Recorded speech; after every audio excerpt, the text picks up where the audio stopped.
Hey everyone, welcome back to Mindful Moments, your weekly podcast where we dive into all things mental health, wellness, and self care. I'm Alex, and I'm here with my wonderful co host, Jamie. How's it going, Jamie? Hey, Alex. I'm doing pretty well, thanks. I've been looking forward to this episode all week. We've got so much to cover today. How are you doing? I'm good, thanks. I've been really trying to focus on my own mental health lately, and it's been quite a journey.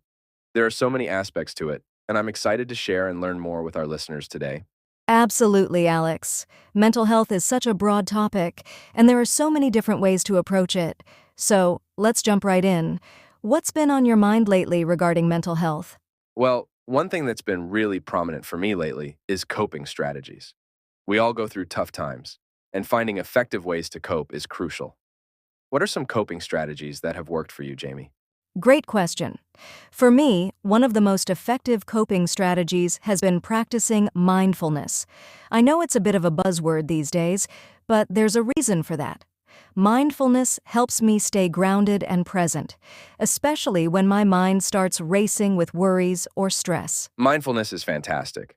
I've found that incorporating mindfulness into my daily routine, even if it's just for a few minutes, can make a huge difference. Do you have any specific mindfulness practices that you do regularly? Yes, definitely.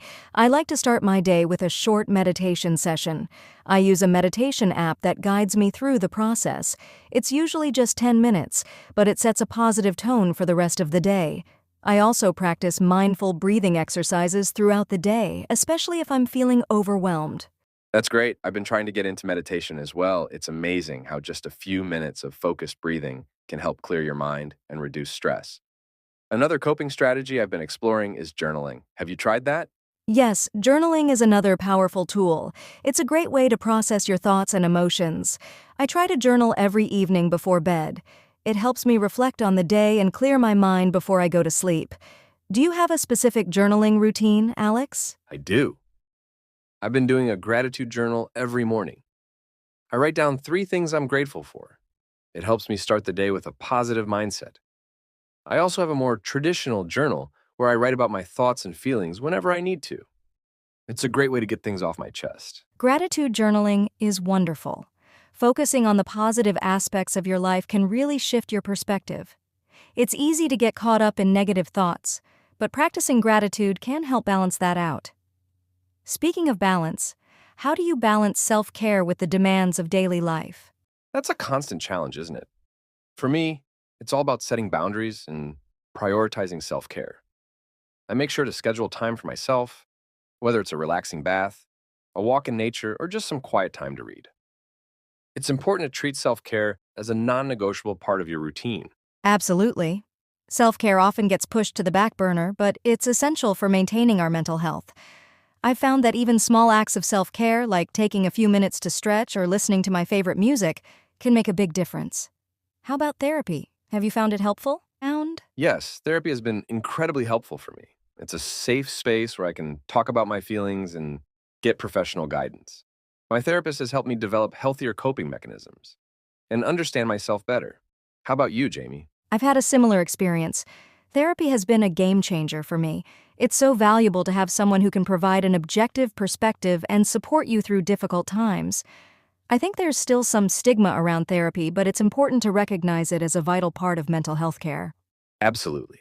There's no shame in seeking help. In fact, it's a sign of strength. Another thing I've been exploring is the connection between physical health and mental health. How does physical activity impact your mental well being? Physical activity is crucial for me. I notice a significant difference in my mood and energy levels when I stay active. Whether it's going for a run, doing yoga, or just taking a brisk walk, exercise helps reduce stress and boost my mood. It's like hitting the reset button for my mind. I totally agree. Exercise releases endorphins, which are natural mood lifters. I've been trying to stay consistent with my workouts, even if it's just a short session. It's amazing how much better I feel afterwards. Speaking of feeling better, have you tried any relaxation techniques like deep breathing or progressive muscle relaxation? Yes, I have. Deep breathing exercises are fantastic for calming the mind and reducing anxiety. I also enjoy progressive muscle relaxation, where you tense and then relax different muscle groups. It's a great way to release physical tension and promote relaxation. Do you have a favorite relaxation technique? I love deep breathing exercises too. One of my favorites is the 4-7-8 technique, where you inhale for 4 seconds, hold for 7 seconds, and exhale for 8 seconds. It's incredibly calming. I also enjoy guided imagery, where you visualize a peaceful scene to help relax your mind. Those are both excellent techniques. Guided imagery is so powerful because it engages your imagination and helps create a mental escape from stress. It's like a mini vacation for your mind. Speaking of vacations, how do you incorporate downtime into your self-care routine? Downtime is crucial. I make sure to set aside time each week for activities that I enjoy and that help me unwind. It could be watching a favorite TV show, reading a book, or spending time with loved ones. It's all about giving yourself permission to relax and recharge. Exactly. It's important to give ourselves permission to rest and not feel guilty about it. Our society often glorifies being busy, but rest is essential for our well-being. What are some of your favorite self-care activities, Alex? I love spending time in nature. There's something so calming about being outdoors, whether it's hiking, gardening, or just sitting in a park. I also enjoy creative activities like painting and writing. They help me express myself and unwind.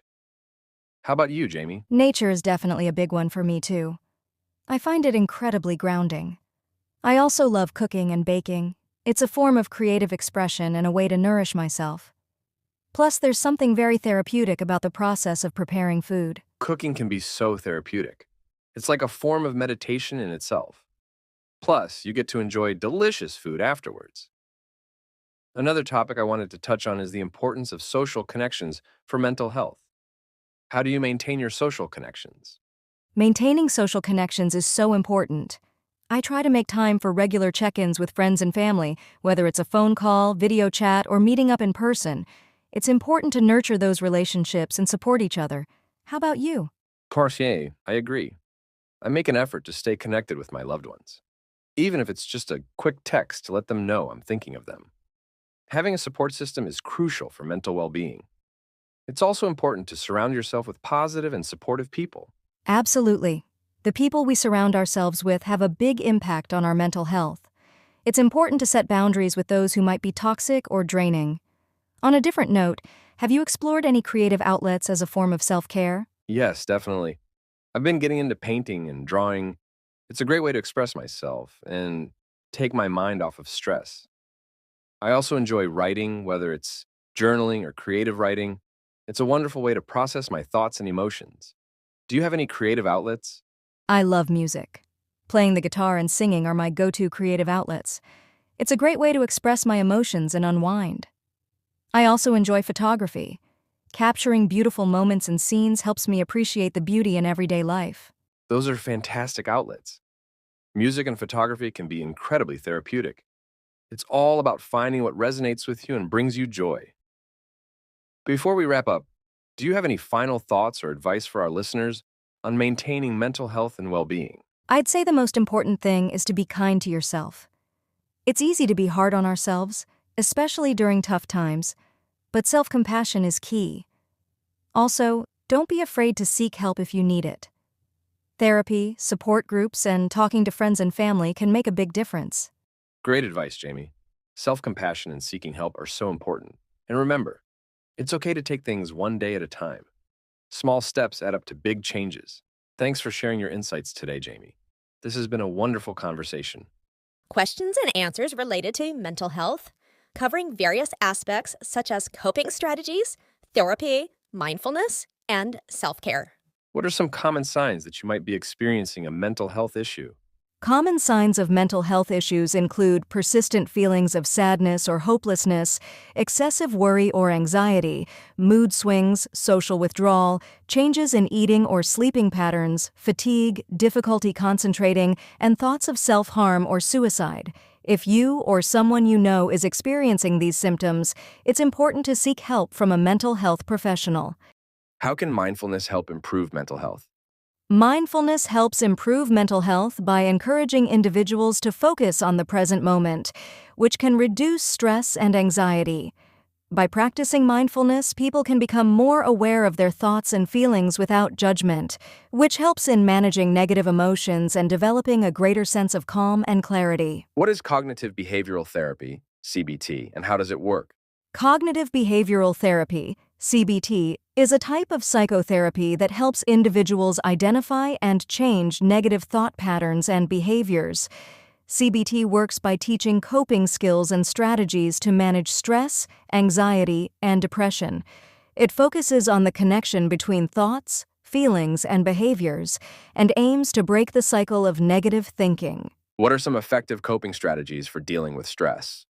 Effective coping strategies for dealing with stress include mindfulness and meditation, physical exercise, deep breathing exercises, maintaining a healthy diet, getting enough sleep, seeking social support, and engaging in hobbies or activities that bring joy. It's also important to set realistic goals and take breaks when needed. How can exercise benefit mental health? Exercise benefits mental health by releasing endorphins, which are natural mood lifters.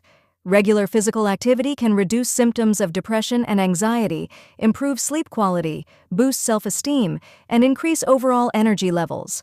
Exercise also provides a healthy outlet for stress and can be a form of social interaction if done in groups. What role does nutrition play in mental health? Nutrition plays a significant role in mental health. A balanced diet rich in fruits, vegetables, whole grains, lean proteins, and healthy fats can improve brain function and mood. Certain nutrients, such as omega-3 fatty acids, vitamins, and minerals, are essential for brain health. Conversely, diets high in processed foods and sugar can negatively impact mental well-being. How can journaling help with mental health? Journaling helps with mental health by providing a safe outlet to express thoughts and emotions. It can help individuals process their experiences, reflect on their feelings, and gain insights into their mental state. Regular journaling can also reduce stress, improve mood, and enhance self-awareness and problem-solving skills. What are some self-care activities that can support mental health? Self-care activities that support mental health include practicing mindfulness or meditation, engaging in physical exercise, spending time in nature, reading, creative activities like painting or writing, taking relaxing baths, socializing with friends and family, and ensuring adequate sleep. Self-care involves any activity that helps you relax and recharge. How can someone find a suitable therapist? Finding a suitable therapist involves researching and considering factors such as the therapist's qualifications, areas of specialization, therapy approach, and compatibility with your needs and personality. Recommendations from friends, family, or healthcare providers can be helpful. Many therapists offer initial consultations to determine if they are a good fit. What is the importance of setting boundaries for mental health? Setting boundaries is crucial for mental health as it helps individuals protect their emotional and physical well-being. Boundaries prevent burnout, reduce stress, and ensure that personal needs are met. They also promote healthy relationships by defining acceptable behaviors and fostering mutual respect. How does sleep impact mental health? Sleep has a profound impact on mental health. Adequate sleep helps regulate mood, improve cognitive function, and reduce stress and anxiety. Poor sleep quality or insufficient sleep can lead to irritability, difficulty concentrating, and increased vulnerability to mental health issues such as depression and anxiety. What are some relaxation techniques for managing anxiety? Relaxation techniques for managing anxiety include deep breathing exercises, progressive muscle relaxation, guided imagery, mindfulness meditation, yoga, and aromatherapy. These techniques help calm the mind and body, reduce stress hormones, and promote a sense of peace and relaxation. How can social connections benefit mental health? Social connections benefit mental health by providing emotional support, reducing feelings of loneliness and isolation, and increasing a sense of belonging. Positive social interactions can boost self-esteem, promote healthy behaviors, and provide opportunities for shared experiences and problem-solving. What is the role of gratitude in mental health? Gratitude plays a significant role in mental health by fostering a positive mindset and reducing negative emotions. Practicing gratitude can increase happiness, improve relationships, and enhance overall well-being. Keeping a gratitude journal, where you regularly write down things you're thankful for, can help cultivate a habit of gratitude. How can someone manage negative self-talk? Managing negative self-talk involves recognizing and challenging negative thoughts, reframing them in a more positive or realistic light, and practicing self-compassion. Techniques such as cognitive restructuring, affirmations, and talking to a trusted friend or therapist can help counteract negative self-talk and promote a healthier mindset. What are some benefits of practicing mindfulness meditation? Benefits of practicing mindfulness meditation include reduced stress and anxiety, improved focus and concentration, enhanced emotional regulation, better sleep, and increased self-awareness. Mindfulness meditation can also lead to a greater sense of peace and well-being by encouraging a non-judgmental awareness of the present moment. How can therapy help someone dealing with trauma? Therapy can help someone dealing with trauma by providing a safe and supportive environment to process and understand their experiences. Therapeutic approaches such as trauma-focused cognitive behavioral therapy, TFCBT, eye movement desensitization and reprocessing, EMDR, and somatic experiencing can help individuals heal from trauma, develop coping strategies, and regain a sense of control and safety. What are some signs that you might need professional help for your mental health? Signs that you might need professional help for your mental health include persistent feelings of sadness or hopelessness, severe anxiety or panic attacks, difficulty functioning in daily life, changes in appetite or sleep patterns, withdrawal from social activities, thoughts of self-harm or suicide, and substance abuse. If these symptoms are affecting your quality of life, it's important to seek help from a mental health professional. How can physical activity help reduce symptoms of depression? Physical activity helps reduce symptoms of depression by releasing endorphins, which are natural mood lifters. Exercise also increases the production of neurotransmitters like serotonin and dopamine, which can improve mood and reduce feelings of depression. Additionally, regular physical activity can enhance self-esteem, provide a sense of accomplishment, and offer a healthy distraction from negative thoughts. How can someone develop a self-care routine that works for them? Developing a self-care routine that works involves identifying activities that bring joy, relaxation, and fulfillment. Start by setting aside regular time for self-care, even if it's just a few minutes a day. Experiment with different activities, such as mindfulness, exercise, creative hobbies, or socializing, and see what resonates with you.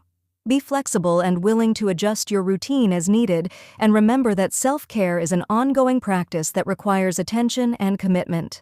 So, Jamie, we covered a lot of ground today, but I feel like there's always more to talk about when it comes to mental health.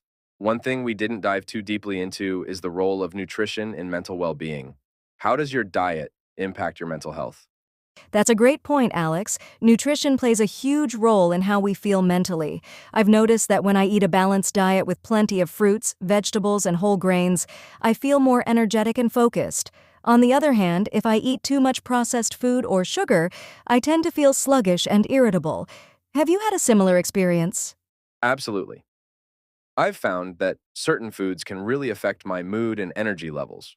For example, I try to incorporate foods rich in omega-3 fatty acids, like salmon and chia seeds, because they've been shown to support brain health. I also drink plenty of water because staying hydrated is key for overall well-being. Do you have any go-to nutritious meals or snacks? Yes, I love making smoothie bowls with a variety of fruits, spinach, and a scoop of protein powder. It's a great way to start the day with a lot of nutrients. For snacks, I often reach for nuts, yogurt, or fresh fruit. They're quick, easy, and keep me satisfied. How about you? Smoothie bowls are fantastic. I'm a big fan of them too.